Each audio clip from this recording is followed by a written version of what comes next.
yesterday.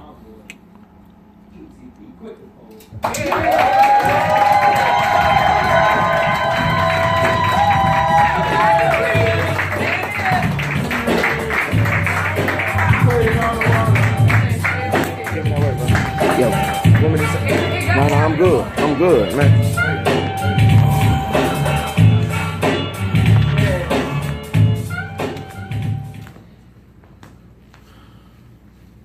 Came with his own trap on it. Oh.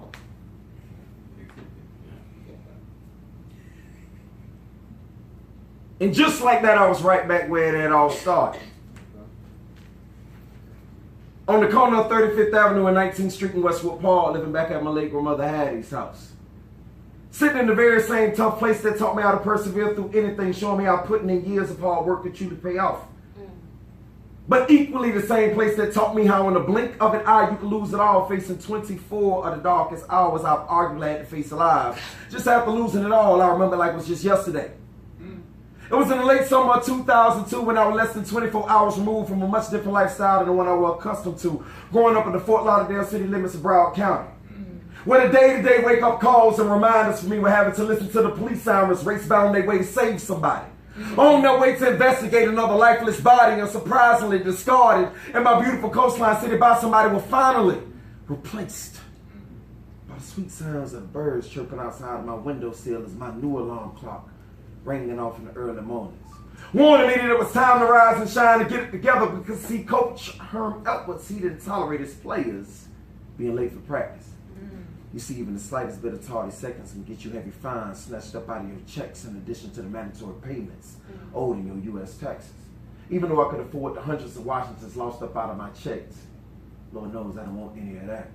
Damn, I remember those good old days short-lived when I used to be a Chicago-bound and New York jet.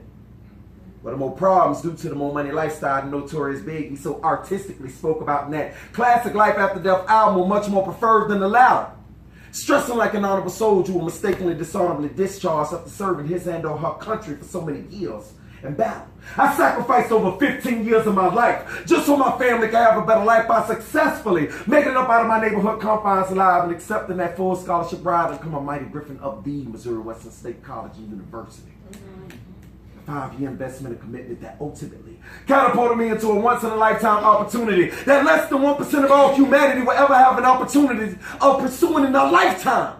To be so easily shipped back to my hometown like a FedEx package that was sent to the wrong address in the first place. All because of a mistake that started from a misunderstanding between Chad Pennington and I. It had to be a mistake. They have me sitting back in my late grandmother Hattie's living room like a real Tom Hanks castaway on the verge of being broken to the point where hopes don't have a chance of being rescued from misery's company, praying on someone or somebody to save me.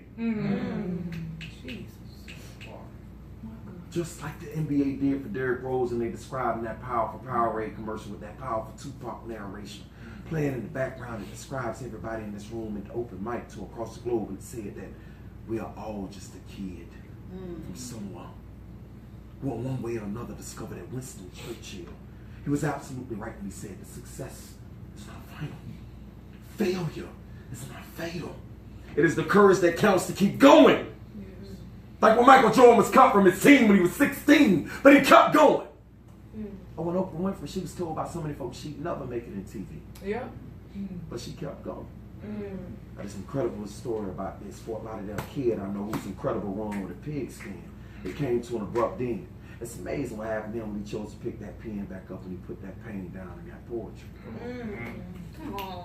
Regardless of how adversity corners your life story, you never give up on the rest of your life. You keep going, and you watch what happens when you keep going. Open mic, keep going. Welcome to the show. Let's go. Yeah.